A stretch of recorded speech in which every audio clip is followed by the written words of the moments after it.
Overwatch is a dead game. Marvel Rivals has absolutely destroyed it, and Blizzard is shitting the bed. Hello, everyone, and welcome to the channel. That's what you'll hear if you go on the internet and you take a look around at what is going on. But I think we need to have a debate about this because this is actually critical. Because for the first time in history, Overwatch, over its 8-year lifespan, has got a competitor which is actually doing what Overwatch does, and in some cases is doing it arguably better. And there has never been a game that has done that. So let's break all of this down, because there is one huge winner. And that winner, ladies and gentlemen, is you and me. We win here because we have a genre which many people thought was dead. And I'd be lying if I didn't say, well, I don't think this genre's... Overwatch is the genre, right? Hero shooters, it's Overwatch. What did you have before that? Team Fortress 2. Blizzard comes along, killer IP, killer art direction, killer gameplay.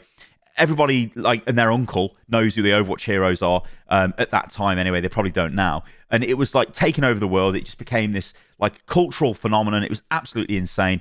And yeah, a lot of companies tried to fast follow, get their hero shooter games out. Never the same level of polish, whether they had like really bad hero designs, looking at games like Concord, or they had bad gameplay, or they were janky, they just weren't as good as Overwatch, or games come out at the same time as Overwatch launched, or very close to it, and Overwatch just absolutely eclipsed them and wiped them out. We all know what those games were. So you could be remiss in thinking, well, not the Overwatch genre, but the hero shooter genre, it's dead. No one is ever going to come into this genre. Enter Marvel friggin' Rivals. Now, what has happened here on a dead simple level? This is so stupidly simple to me. It's crazy that I didn't know this was a thing. I'm sure Blizzard did, right? This is the crazy thing. I think Blizzard understood this. Good heroes, good visuals on those heroes, and decent gameplay. That attracts players. Everyone wants to be a superhero, right? Everybody wants to be a superhero. That's what Overwatch is selling you, and it was the only game that delivered on those 3 points. There's been other games that have tried to do that, maybe got a bit close, maybe haven't, yada, yada, yada, right? I don't want to shit on other games here, but look at Apex Legends, look at Valorant. While not technically hero shooters in the sense of Overwatch, they do have heroes in the game, agents and legends.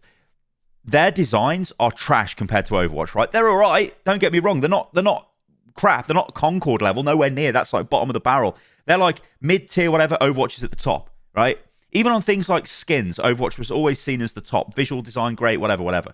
You know, we're not going to talk about monetization because that's a whole like disaster. Maybe we will later on in this video. Depends on how much of a rant this turns into from me. But then you look at Rivals. Rivals have come in, kicked the door down, and gone, guess what? We are actually the original hero universe. So come after us. I mean, I don't want to get into comic book debates here because I don't know what comes first, DC or Marvel, right? But Marvel is definitely bigger, given its recent MCU success, right? Let's base it on that. But they're definitely bigger. Like, the litmus test is this. If I go to my granddad and go, yo, granddad, yo, Gramps, like he's in his late 80s, and go, who is this? And I show him a picture of Soldier 76 or Tracer or Winston, he'd look at it and he'd be like, I ain't got a frigging clue. But if I showed him Spider-Man, he knows who Spider-Man is, right?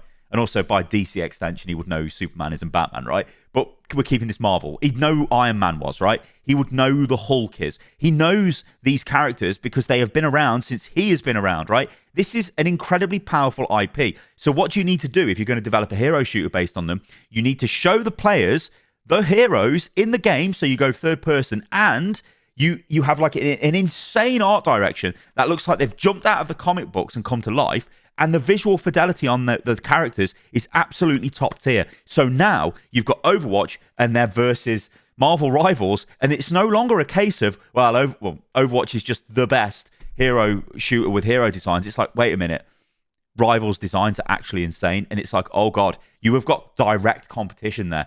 Now we can argue back and forth which ones are better because people are going to prefer either or, but they are very strong, very, very, very strong. And that is a worry for Blizzard because for the first time ever, you've got direct competition. So from like a layman's perspective, a non-hardcore gamer, which by the way, everyone watching this video, you're hardcore gamers, right? You're consuming content in and around your hobby. Most people, they just go out there and buy FIFA every year. They buy, I don't know, The Sims every year. Does that come out every year? I don't know. It has expansion packs down every year.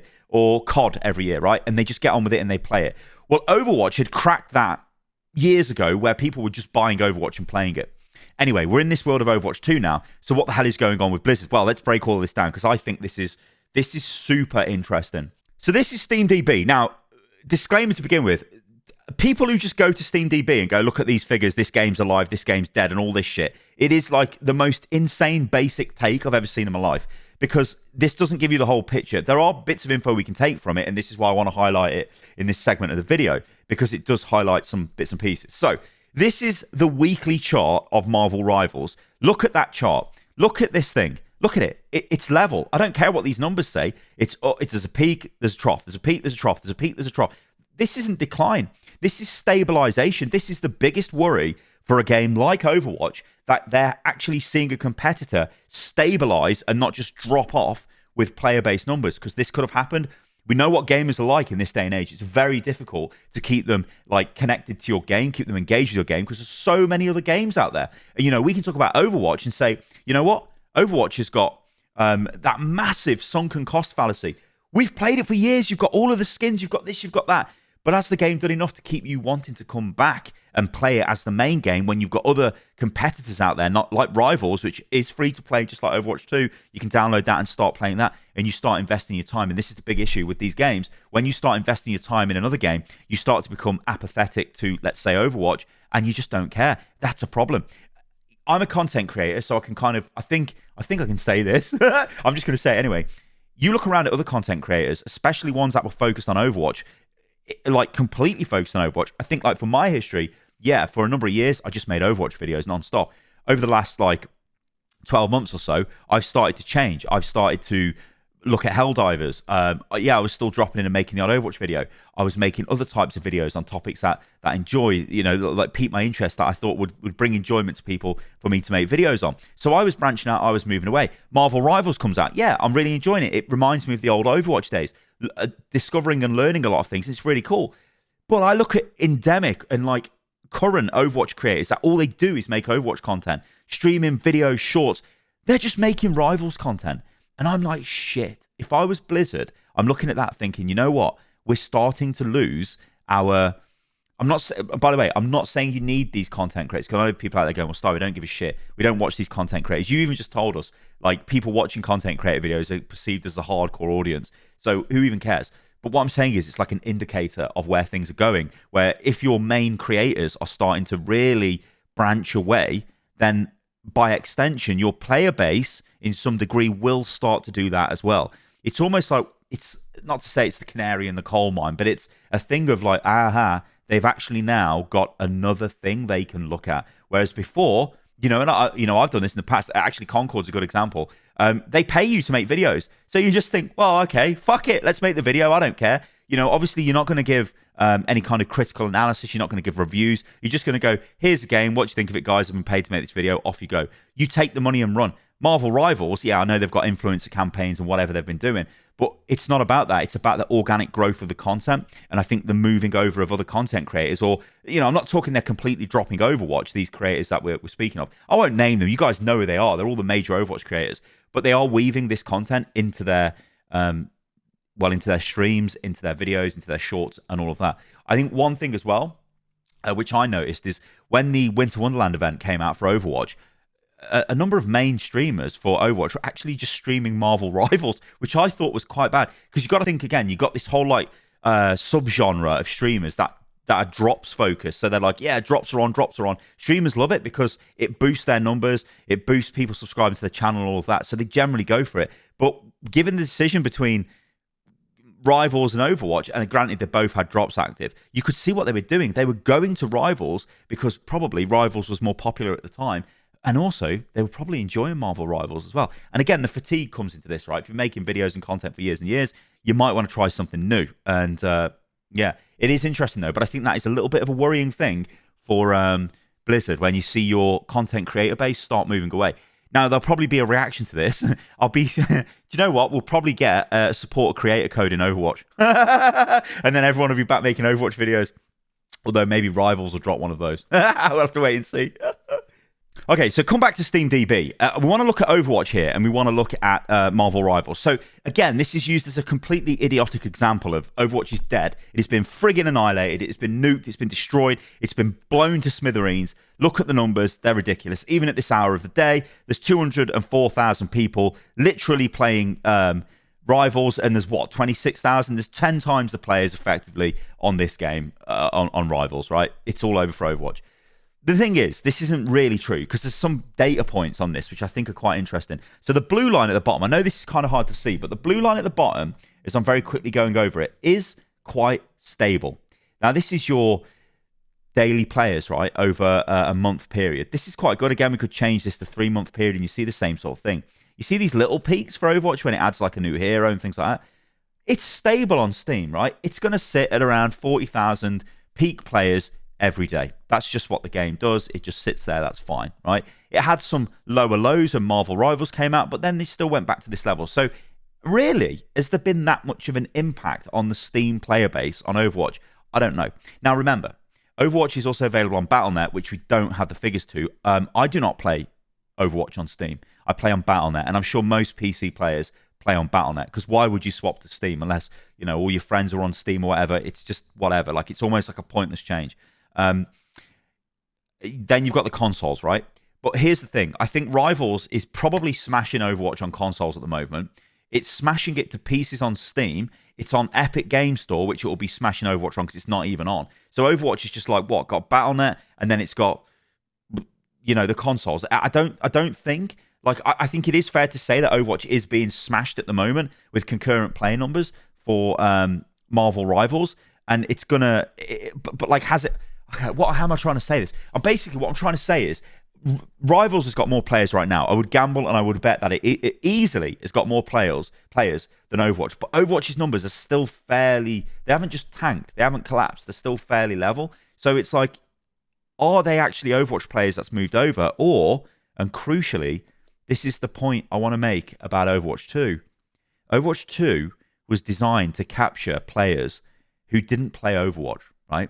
So it was not a game that was built for Overwatch players to come back, of which there were 50 million plus players, right? It was a game designed to capture new players, players who maybe are graduating from Fortnite, right? They've played Fortnite in their youth, now they want to play a different game. Ah, look, Overwatch 2, it's similar battle pass system, it's free to play. But wait, this is first-person shooter, it's more grown up, right? Ooh, it's more mature. We want to move for it. Overwatch made the gamble to go after those players and just didn't get them. And it just ended up, I think, with service. Well, I mean, now it's completely a moot point, this, because the game at that point, with the comments I was referencing there, we thought there was going to be a PvE expansion for the game as well.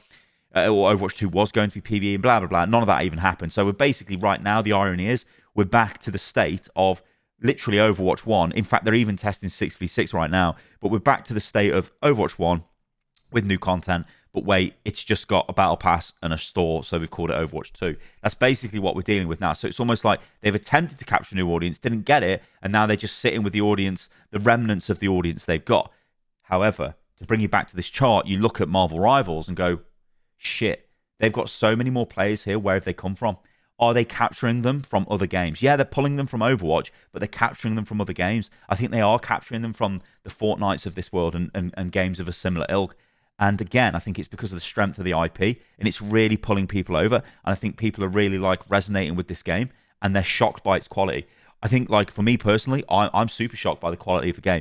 My initial thoughts, and if you talk to anybody that I speak to, or if they ever speak, like other content creator friends and that, I thought Marvel Rivals was going to be trash. I did not even play the early tests of the game because I looked at it and thought, it's just an Overwatch clone. It's a NetEase game. It'll be a monetization disaster. Why do I care about this? I really don't, so I'm not going to play it.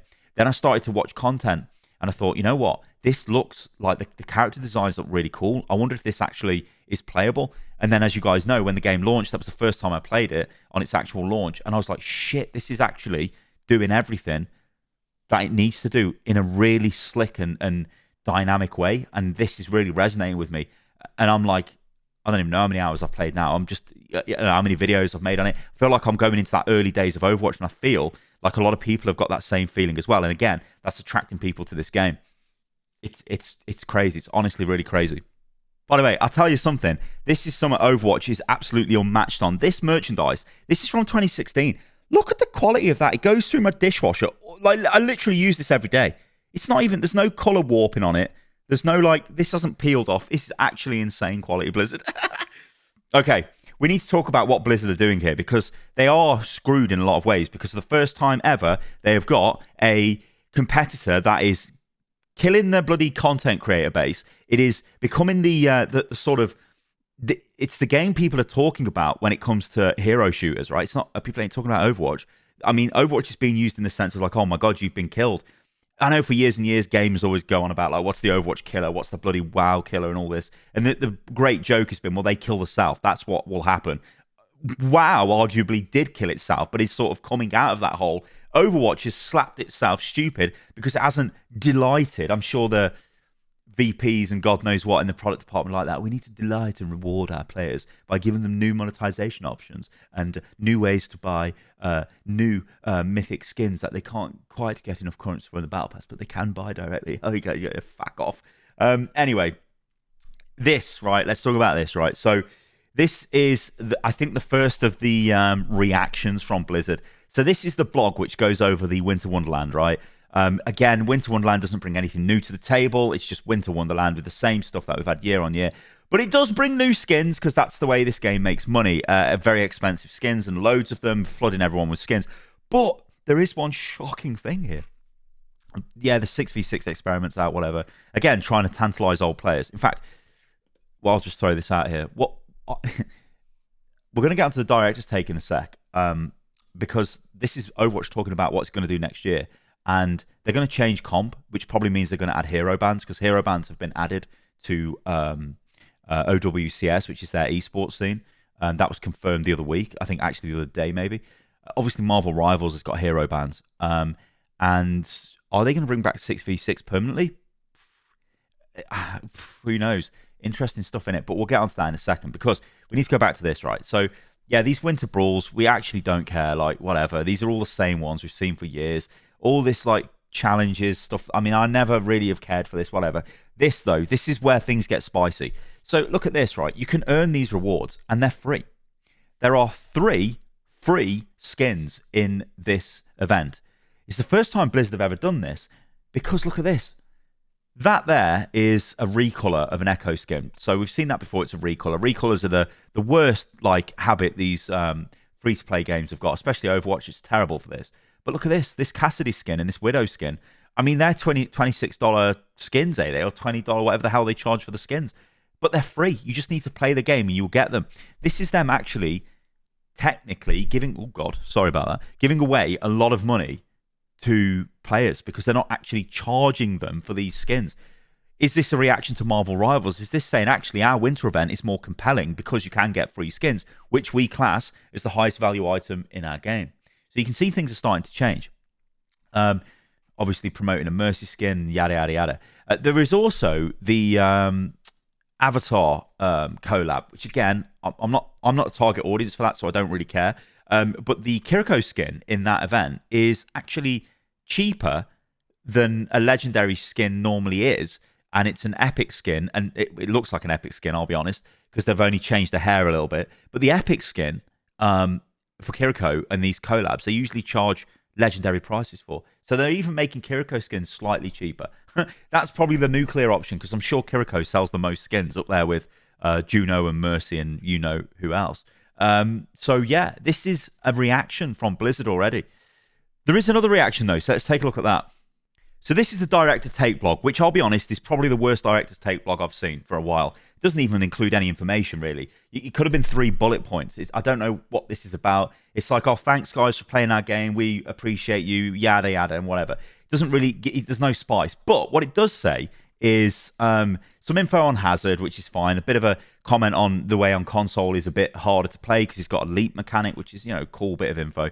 Talks about the 6v6 test, which, yeah, it's the first of the tests, and who knows where this will go. They've made some balance changes. I'll be honest, I haven't even played this yet, which is funny, right? Because you'd think that I'd be straight on this straight away, pumping it out. In fact, you could even be super cynical and go, well, a content creator should have made videos on this instantly and pumped them out. It doesn't even matter if they're good or bad videos, because this is what people are talking about in Overwatch, right? It's the much awaited 6v6 test. I was playing Marvel Rivals. I was also playing Path of Exile 2. And so it's like, shit, you know what I mean? I am going to give this a go over the weekend, but I don't know, maybe I'll just play Rivals again. This is the problem. It's oh my God. So yeah, this is fine, whatever. And then it's like, oh yeah, and by the way, competitive rewards are going away. The jade weapons, which, oh, we'll be honest, is absolute comedy gold. They're not jade, they're just metallic green. But whatever, they look shit. They looked bad back when they showed them at BlizzCon, the last BlizzCon probably that's ever going to happen. And yeah, they're going away, and their points are going to turn into points so you can buy the gold weapons, or you can... well, no, that's it, isn't it? There's no or. That's just it. There's going to be a different weapon color coming out next year, probably like ruby weapons or something, and it's just metallic red. That's probably what it'll be. So, or like platinum weapons. No, they won't call them platinum because that's a rank, isn't it? And it would like people would get confused, I reckon. But what they're saying is there's going to be changes to comp next year, big changes, but we're not going to tell you. I'm sure that's going to be a pick and ban system. I'm sure that's what it will be. And maybe it goes 6v6, right? Maybe they really are trying to recapture the old audience back and then build from there. That is a bit of outlandish take, but who knows? And then again, look, this is in the blog. The next bit of media they've dropped with the director's take. New wintry cosmetics to unlock for free. Again, they're pushing this. By the way, free skins, guys. We used to charge you, but now you can just get them if you play the game. Because remember what I said. What these games need is your engagement hours. They need you to play the game, because if you're playing the game, you're in the game, and then you'll eventually spend money on the game. That's how these things work, right? And maybe, just maybe, you become a whale, which Overwatch absolutely caters towards whales, in which it just is absolutely, you know, look at the way the Mythic Skin Store works. It is all just targeting whales. It's just whatever. The stupid prices of the skins, the packs, the collabs, whatever. So they maybe double down and give us more of that to try and make up for it. I don't know. But like I said, the fact that this is even in there is, I think, quite interesting, because it's like the director's blog is literally going, you can get free stuff, guys. Please come back and play a game. We've got free stuff. Come and get the free stuff. And then again, they just, appreciate their audience, and then they'll be back in 2025, and what are they going to do? Well, I'll tell you what they're going to do. If you look at the Blizzard games, they've had these Blizzard franchise directs. So you've got like Diablo Direct, you've got World of Warcraft Direct. You're going to get an Overwatch Direct next year. And this is because they don't do BlizzCon anymore. So there's no like BlizzCon reveal of the games. It will just be this yearly sort of big update where they're going to put forward a roadmap and say what they're doing and all of that. That's what we're going to see for Overwatch. So what we, I think, need to end the video on is, where do we go from here? As I said earlier on, you, me, we win. Because what this does is it gives the market leader that maybe isn't the market leader right now, and maybe won't be again, but it gives them a much needed kick up the arse to say, guess what? There is another game in your backyard now in the same genre that is, let's use the stupid bloody marketing speak, capturing, delighting players and keeping them engaged who would be playing your game. Gamers are like, I suppose you can break them down into different styles of gamers, right? I mean, I play a lot of games, but I do like hero shooters, right? I don't play loads of Apex Legends. I don't play Valorant because I don't want to play a tac shooter. I don't want to play a battle royale, but I do want to play a hero-based team shooter, so I would play Overwatch. Guess what I'm playing? I'm playing Marvel Rivals, and it's like, it must be insidious for Blizzard. They must be having crisis meetings about this, trying to work out what's going on. But the fact that if they are doing that now, it's almost too late. You can't be doing that now. You needed to be doing that in the past. And they've got a massive problem now where they need to bring their audience back, re-engage their audience, and and grow their audience. Like I showed you some of the data in the video, where you can see on SteamDB that actually the player numbers are fairly level for Overwatch over a year on Steam. I don't think it'll just drop off a cliff. But the problem is, where does the growth come from? And then I start looking at like what happens to Overwatch in the future. What are Blizzard going to do? Do they say, and Microsoft, what are they going to do? Are they going to go, we need to increase our team size, we need to start hiring people again? Or do they go the other way and say, no, we're going to reduce the team size because this game is a game with a set player base, and we're just going to keep servicing them, and that's it. And you won't see any like major growth from the game. Is that good enough for Overwatch? Again, I don't know. Overwatch is not this big like behemoth it was when it was just Blizzard and Activision Blizzard, because it's one of their biggest games. It's now inside Microsoft, and it's literally somebody you just wouldn't even know. The money it generates is like so insignificant to Microsoft. They don't even care, but they will care if it doesn't make money or it costs them money to run it, and they're losing money, and that's the thing. So that's where I get a little bit worried. So what could happen in terms of monetization? This is the other issue. Overwatch has got some very archaic and bad design when it comes to monetization. Battle passes in Marvel Rivals, you buy them and then you can complete them whenever. Now, there still is FOMO involved here because you have to buy the Battle Pass during the season it's available. You can't go back and buy an old Battle Pass from an old season, right? It won't work that way. It is, you need to buy the Season 0 one right now if you've got any intention of completing it in whatever time span. So there's still FOMO. Obviously, Overwatch is using the method of, hey, guess what? You got to buy it now. If you don't, then you don't get it. And the reason why they do that is because they sell level skips, tier skips, because what they want you to do is buy the Battle Pass on day one because you want that level 1 reward of the skin and, you know, whatever you get for level 1 in the Battle Pass. Maybe you play up to like level 20, level 30, but you don't go full to the end of the Battle Pass. Then you come running back. There's a few days left of the season. You suddenly realize, oh shit, Overwatch, the Battle Pass I've paid for, so I'm going to actually play the game. Wait, I don't have enough time. Shit. Or you might get frustrated because you're not winning as many games and you're not getting as much XP or whatever. So then what you do, you buy levels. So you spend even more money. And then guess what? The next Battle Pass comes out and then you do it again and again. That's what they do. These Battle Passes are dog shit and that's why I hate them. But that's what Overwatch has been doing, right? So it's just like, it's crap. It's not the best. So they need to have parity, right? With Rivals. They need to have parity. They need to say, no, the Battle Passes now are just available forever. Also, think of it this way. If you're making a load of content, cosmetic content, and it's only available for a certain period of time, then it goes away, what the hell is that about? Now, I know they probably bring, and I think they have, haven't they, brought back some skins in the store and things like that, you know, or like a recolor of a Battle Pass skin and stuff like that. So they have got dirty tricks they can use to sort of, you know, bulk that monetization up.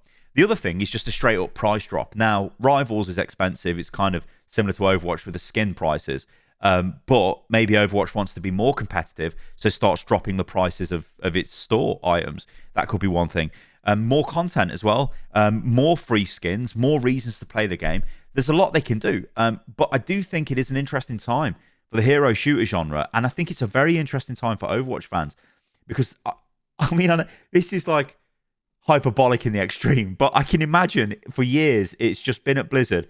Yeah, strolling into the office, boom, boom, boom, boom, boom, boom, boom, we're Overwatch, and we've just got the juice. Nobody cares. We don't care. No one can stop us. Oh, there's another competitor. They've crashed and burned. Off we go. We don't really care. Oh, shit. What's this Rivals game? Oh, shit. It's using the best hero IP there is. Oh, shit. It's got loads of players. Oh, shit. The content creators are basically making videos. Oh, shit. Social media discussion is mainly about that game. Oh, shit. We're losing engagement. Oh shit. Like, so a lot of that I think is happening, and I think it's caught them off guard, and to be fair, it caught me off guard. Didn't think this game would be as good as it is, and it's where do we go from here? But like I said, guys, hey, it don't matter. It really does not matter. We win in this scenario, and we win in such a big way because it means you've got the firepower of Microsoft and Blizzard looking at the firepower of NetEase and going, shit, we need to do something about this. We need to push forward. And it's going to be interesting to see where this goes. I want you to let me know in the comments below where you think this is going to go. I know this video has been a bit ranty. This is like my third take of this video because I was like, the first version of it was like just a normal video, I'd call it. No face cam. It was like gameplay. It was not associated footage, but relevant footage. And I just thought, nah, this is boring. It's actually better if we just sit down and have a chat about this because this is the way I feel about the game. And I think a lot of you people will feel this way about Overwatch and also potentially about Rivals, you know. All right, guys, thank you. If you enjoyed that, like I said, do leave a comment below. Let me know what you think of the direction things are going to go in. And but as I say, and as I've kept saying throughout this video, we win. We absolutely do win here. There's no world we lose. Like, we're not going to get worse games because there's more competition. That never, ever happens. A healthy market is one that is a competitive market, not one where there's just one big player doing whatever the hell it likes. And it can rinse its player base because they've literally got no other viable harbour of refuge to visit. All right, guys. Thank you. And yeah, follow me on everything which is at Stylosa, and I'll catch you a lot on the next one. See you soon.